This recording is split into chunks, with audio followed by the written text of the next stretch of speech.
নমস্কার, 7 নিউজ নেটওয়ার্কে আপনাদের স্বাগত। নবম বর্ষ পানিহাটি উৎসব এবং বইমেলাকে কেন্দ্র করে খবরের শিরোনাম হচ্ছে এক মহিলা পুলিশ কর্মীর অভিযোগ। গত 23শে ডিসেম্বর উৎসব প্রাঙ্গণ যখন উল্লাসে মাতোয়ারা ইমন চক্রবর্তীর সঙ্গীতানুষ্ঠান নিয়ে তখন প্রবল ভিড়ে তার সাথে অভব্য আচরণ করেন এবং তার গায়ে হাত তোলেন।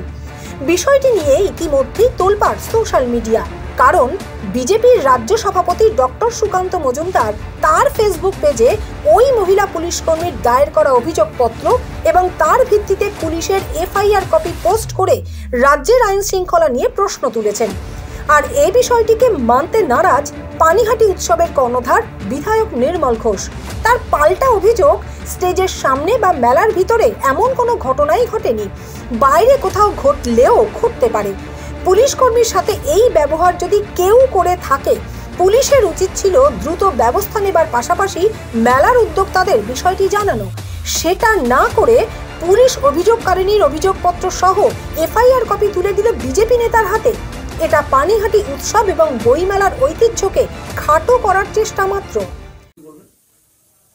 23 ডিসেম্বর এমন কোনো ঘটনা, আমি প্রতিদিন সন্ধ্যে 7টা থেকে মেলার শেষ পর্যন্ত থাকি, এ ধরনের কোনো ঘটনা পানিহাটি উৎসব এলাকায় ঘটেনি। বাইরে কোথাও ঘটতে পারে, এ নিয়ে আমার কোনো বক্তব্য নেই। তবে যেখানকার কথা বলছে সেখানে আমাদের 35 জন মহিলা এবং পুরুষ কাউন্সিলরদের দায়িত্ব থাকে। যেহেতু এটা ভিআইপি জোন, ওই জোনে তারা সমস্ত মানুষ যারা আসে ভিআইপি জোনে তাদের দেখাশোনা করে। এই বিষয়টি সম্পূর্ণ মিথ্যা, সাজানো, এবং এর মধ্যে সম্পূর্ণভাবে পুলিশের একটি অংশ বিজেপির সঙ্গে যোগসাজ করে দীর্ঘ বছরের মেলা, প্রতিদিন 1 লক্ষ লোক থাকে, এই মেলার কমিটির সঙ্গে যুক্ত মানুষকে অপমান করার জন্যে পুলিশের একাংশ, এটা প্রমাণ হলো যে বিজেপির সঙ্গে আছে। সুকান্ত মজুমদারের কাছে এখানকার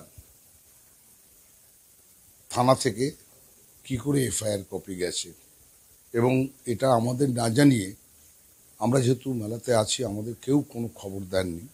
এটা সর্বৈব মিথ্যা। যা কিছু ঘটনা ঘটেছে বাইরে, মেলার ভেতরে কোনো ঘটনাই ঘটেনি, এটাই আমার বক্তব্য।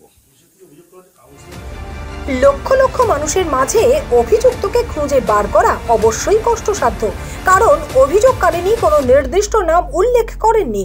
তবে ঘটনাটি নিয়ে সোশ্যাল মিডিয়ায় বিজেপি নেতার পোস্টের পরেই খড়দহ থানার পুলিশ দীপ মজুমদার নামের এক যুবককে সোদপুর নাটাগড় এলাকা থেকে গ্রেপ্তার করেছে। তল্লাশি চলছে অন্য অভিযুক্তদের খোঁজে। পানিহাটি থেকে রাজাদের রিপোর্ট, 7 নিউজ নেটওয়ার্ক। আরও বিভিন্ন খবরের আপডেট জানতে হলে অবশ্যই সাবস্ক্রাইব করুন 7 নিউজ নেটওয়ার্ক চ্যানেলটি, কারণ আপনাদের একটা সাবস্ক্রিপশন আমাদের কাছে অত্যন্ত মূল্যবান। জয় হিন্দ।